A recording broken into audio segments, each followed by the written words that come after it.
குருவே சரணம். எல்லோருக்கும் நமஸ்காரம்.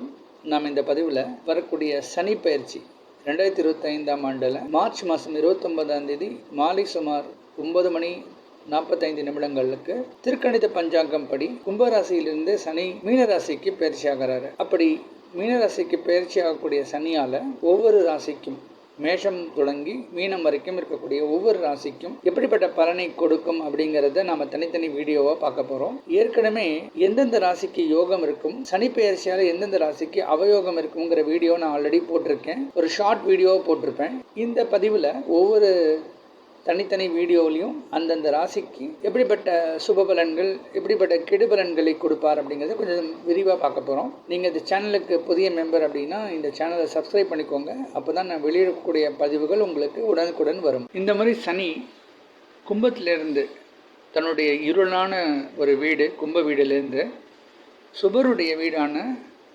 மீனத்துக்கு போகிறது ஒரு நல்ல பெயர்ச்சின்னு தான் சொல்லணும். அடிப்படையாக எல்லா ராசிக்கும் பெரிய அளவுக்கு பிரச்சனை இருக்காது. குருவுடைய வீடாக இருக்கிறதால பெரிய அளவுக்கு பிரச்சனைகள் யாரும் சந்திக்க மாட்டாங்க.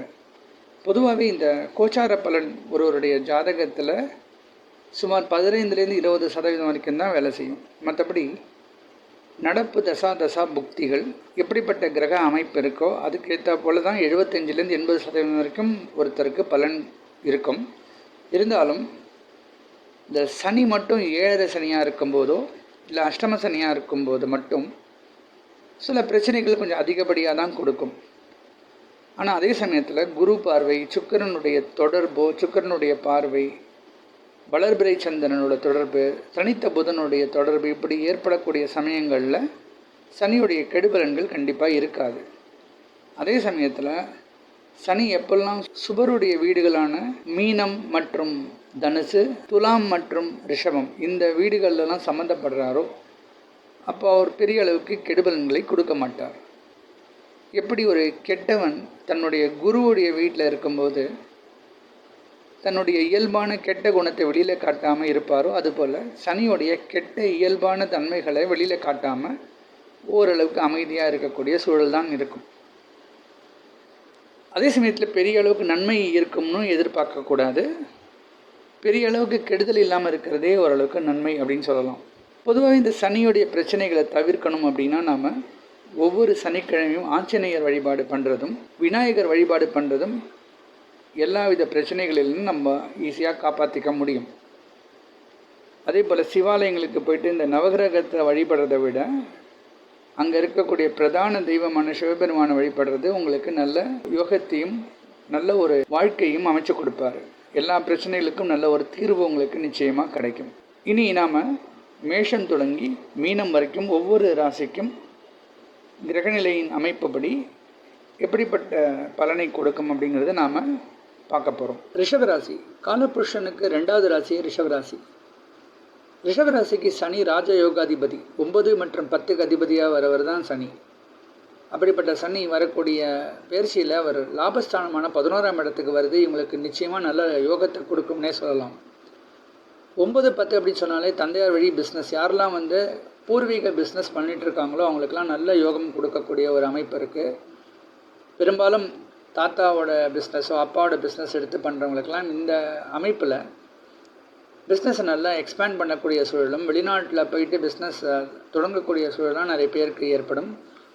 அது மூலியமாக நல்ல லாபமும் கிடைக்கும். இப்போ ரிஷபராசிக்கு இந்த சனிப்பயிற்சி நல்ல யோகத்தை கொடுக்கக்கூடிய சனிப்பயிற்சினே சொல்லலாம். மீனராசியில் வரக்கூடிய சனியால் ஒரு சிலருக்கு வெளிநாடு பிரயாணம் அது மூலியமும் நல்ல லாபம் ஏற்படும். இப்போ ட்ராவல் மூலியமாக அதிகமாக லாபம் ஏற்படக்கூடிய ராசி அப்படின்னு சொன்னாலே ரிஷபராசி தான். ஒரு சிலருக்கு மறுமணம் ஏற்படக்கூடிய சூழலும் ஒரு திருமணம் பிரேக்கப் ஆகிட்டு 2வது மேரேஜ் பார்க்குறவங்களுக்கெல்லாம் இந்த சனிப்பயிற்சியில் நல்ல வரன் அமையக்கூடிய ஒரு சூழலும் நல்ல திருமணம் நடக்கக்கூடிய ஒரு சூழலும் இருக்கும். ஒரு சிலருக்கு காதல் திருமணம் கைகூடக்கூடிய ஒரு யோகம் கூட இருக்கும் அப்படின்னு சொல்லலாம். சனியுடைய பார்வை ரிஷபராசி மேலேயும் ராசிக்கு 5ஆம் இடமும் ராசிக்கு 8ஆம் இடத்துலையும் விழுது. இப்போ ராசி மேலேயே சனியுடைய பார்வை விழுறதால அடிக்கடி உடல் ரீதியாக சில பிரச்சனைகள் ஏற்படும். இருந்தாலும் சுக்கிரனுக்கு நட்பு கிரகமான சனி பெரிய அளவுக்கு பிரச்சனைகள் கொடுக்க மாட்டார். அதனால் தன்னுடைய 3ஆம் பார்வையால் பெரிய அளவுக்கு பிரச்சனைகள் கொடுக்க மாட்டார். ஒரு சில உடல் ரீதியாக பிரச்சனை ஏற்பட்டாலும் அதற்கு உண்டான தீர்வும் உங்களுக்கு உடனே கிடைச்சிடும்.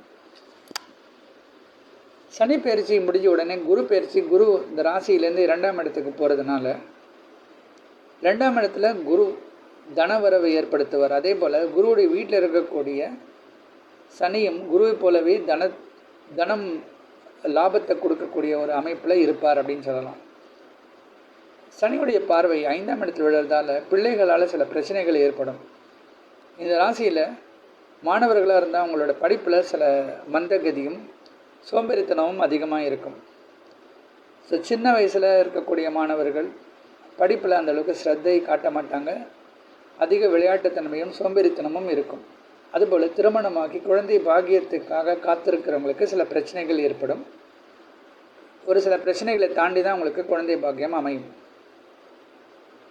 இந்த ராசியின் 8ஆம் இடத்தை சனி பார்க்குறதால ஒரு சிலருக்கு அடிக்கடி சிறு விபத்துக்கள் ஏற்படக்கூடிய சூழலும், ஹாஸ்பிட்டலில் போய் அட்மிட் ஆகக்கூடிய சூழலும் சில நேரங்களில் ஏற்படும். சனியை ஆயுள்காரகனாக இருந்து 8ஆம் இடத்தை பார்க்குறதால பெரிய அளவுக்கு ஆயுள் பங்கமெல்லாம் இருக்காது.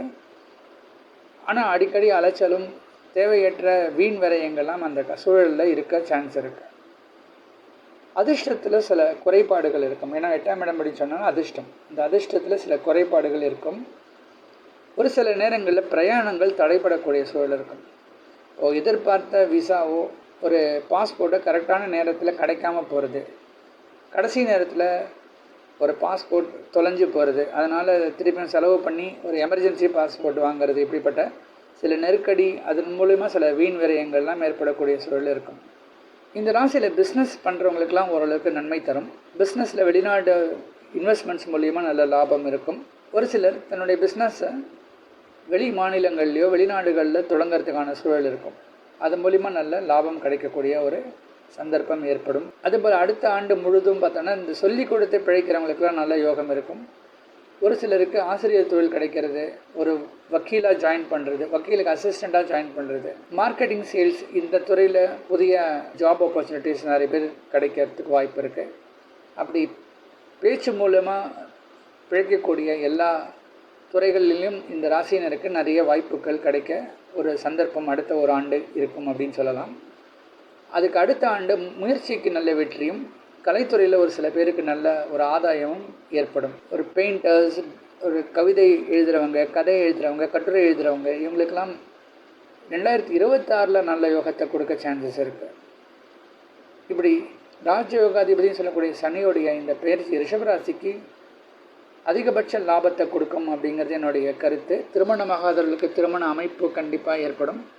அதன் மூலிமா சில சுப செலவுகள் ஏற்படும். ஒரு சிலருக்கு புதிய வண்டி வாகன சேர்க்கையும் ஒரு புதிய வீடு கட்டக்கூடிய யோகம்லாம் ஏற்பட சான்ஸ் இருக்குது. பங்கு சந்தையில் லாபமும் இன்வெஸ்ட்மெண்ட்ஸ் மூலிமா நல்ல பொருளாதார மேன்மையும் இவங்களுக்கு கிடைக்கும். ஒரு சிலருக்கு வெளிநாடு தொடர்புள்ள ஒரு சில பிஸ்னஸ் யோகம் கொடுக்கும். அதுபோல் வெளிநாடு இன்வெஸ்ட்மெண்ட்ஸ்லாம் இவங்களுக்கு நல்ல ப்ராஃபிட்ஸ் கொடுக்க சான்ஸ் இருக்குது. அதுபோல் தங்கம், வெள்ளி, இதன் மூலிமா நல்ல லாபத்தை பார்க்கக்கூடிய ஒரு சூழல் இருக்கும். குறிப்பாக இந்த தங்கம், வெள்ளியை விற்பனை செய்யக்கூடிய ஜுவல்லரி ஷாப் வச்சுருக்கிறவங்களுக்கெல்லாம் கூட இந்த காலகட்டத்தில் நல்ல ப்ராஃபிட்ஸ் கிடைக்கிறதுக்கான வாய்ப்பு இருக்கும் அப்படின்னு சொல்லலாம். அப்போ ரிஷபராசிக்கு வரக்கூடிய சனி பயிற்சி சுமார் 95% வரைக்கும் நல்ல பலனை தரும் அப்படிங்கிறது என்னுடைய கருத்து. ரிஷபராசி அப்படின்னு சொன்னாலே சூரியனுடைய கிருத்திகை நட்சத்திரம் 2, 3, 4 பாதங்கள், சந்திரனுடைய ரோஹிணி நட்சத்திரம், செவ்வாயுடைய மிருகசீரிஷம் 1, 2 பாதங்கள், இந்த நட்சத்திர தொகுப்புகள் கொண்டது தான் ரிஷபராசி. அதில் சூரியனுடைய கிருத்திகை நட்சத்திரம் 2, 3, 4 பாதங்களுக்கு சுமார் 90% வரைக்கும் நல்ல பலனும், சந்திரனுடைய ரோஹிணி நட்சத்திரம், சந்திரன் சுக்கிரன் பொறுத்த வரைக்கும் இவரே பாதகாதிபதியாக வருதுனால சுமார் 85% வரைக்கும் நல்ல பலனும், செவ்வாயுடைய மிருகசீரிஷ நட்சத்திரம் 1, 2 பாதங்கள் 12 மற்றும் 7ஆம் இடத்து அதிபதி செவ்வாய் இவங்களுக்கு நல்ல யோகத்தை கொடுப்பாரு. திருமண வாழ்க்கை அமைக்கக்கூடிய ஒரு கிரகமாகவே செவ்வாய் இருப்பார். அதுபோல் சுபவிரயங்கள், வெளிநாடு பிரயாணம் எல்லாம் செவ்வாய் மூலமா இவங்களுக்கு நிச்சயமாக ஏற்படும் அப்படின்னு சொல்லலாம். அந்த அமைப்புப்படி பார்த்தா சுமார் 95% வரைக்கும் நல்ல பலனை கொடுக்கும் அப்படிங்கிறது என்னுடைய கருத்து.